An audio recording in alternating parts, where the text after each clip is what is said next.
I love on the spot questions. A lot of people don't because they're like, oh my gosh, I didn't need to. They're like internal processors. Right, and that's something that we learned in our marriage, early on, was that Pauline is a verbal processor and I'm more of an internal processor. I need time to think about it. Yeah. I don't want to talk about it because if I talk about it, I don't know what I'm saying yet. Right. Whereas you want to talk about it so you can know what you're saying. Yeah, I kind of that's how I get there by talking. Honestly, that's another reason why asking questions in your relationship is good, because it can help you learn more about your partner. Because you can learn, like, okay, like you can talk on the spot.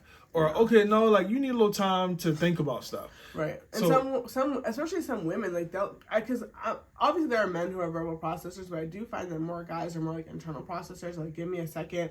If I say it, I want to mean it. I want to know that, like, kind of a lot of guys are like, my word is my bond. If I say it, I want to know that I mean it. And a lot of girls will put guys on the spot, like, right now, tell me if you're gonna marry me. And he's like, I don't know. Like, give me some time. Let me think about it. I'm not sure yet. And like, you have to respect that as well, because you also don't want to chase guys away or disrespect how they process and how they think. So you may say like, hey, I would really love to know your answer to this question. Is now a good time to talk about it, or should we bring it up in a few days? And then that way, maybe you write it down, you text it to him, and he can really go home and think about it on his own. So I think that that's a really, really good point. And I even think, because some women may ask this question, and the ways the guy responds, she may say, oh, he's not serious about me. Because when I asked him this, he just kind of was like, oh, whoa, I don't really know. I'm just trying to eat this pizza right now. Right, exactly. Like, I don't think you should, definitely don't, and if maybe, this is not the first time you've taken some of the questions that we've provided to your partner. I think that you never want to blindside anyone. If you guys have been listening to us for a while,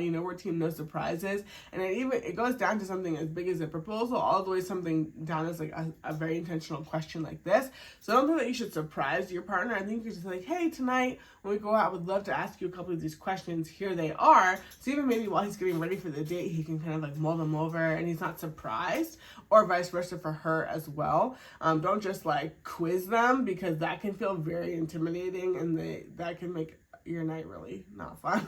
Yeah, you can kind of make it a group thing. Like, hey, let's do this. Let's ask these questions together, because he should be asking you or she should be asking you the same questions. And that will let you know, again, how serious they are as well. Because if you just ask them these questions and they just answer them and they're not like, well, what about you? That'll let you know, too, that they're kind of selfish. Thanks for watching this video. To get more Christian relationship advice, subscribe to our channel. And make sure you check out our other videos as well.